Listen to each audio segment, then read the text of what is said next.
Hi అండి. Weight loss అవ్వాలనుకున్న వాళ్ళు, sugar ఉన్నవాళ్ళు ఏం తినాలన్నా కొంచెం ఆలోచిస్తూ ఉంటారండి. అలాంటి వాళ్ళ కోసం ఈ వీడియో చాలా బాగా యూజ్ అవుతది. ఎవరికీ కొర్రన్నం తినే అలవాటు ఉండదు. అలాగని తినకుండా ఉండాలంటే హెల్త్ సహకరించదు.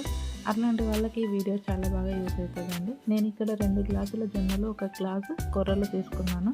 దీన్ని పిండి పట్టించుకోవాలి.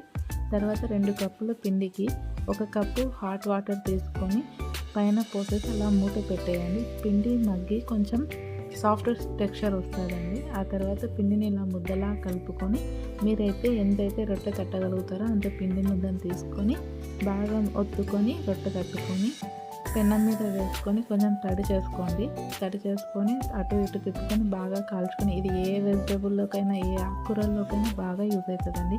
నా వీడియోస్ వల్ల మీకు కొంచెమైనా యూజ్ ఉంటే ఒక్క లైక్తో నన్ను సపోర్ట్ చేయండి. ఇలాంటి వీడియోస్ మీకోసం ఎన్నో చేస్తానండి.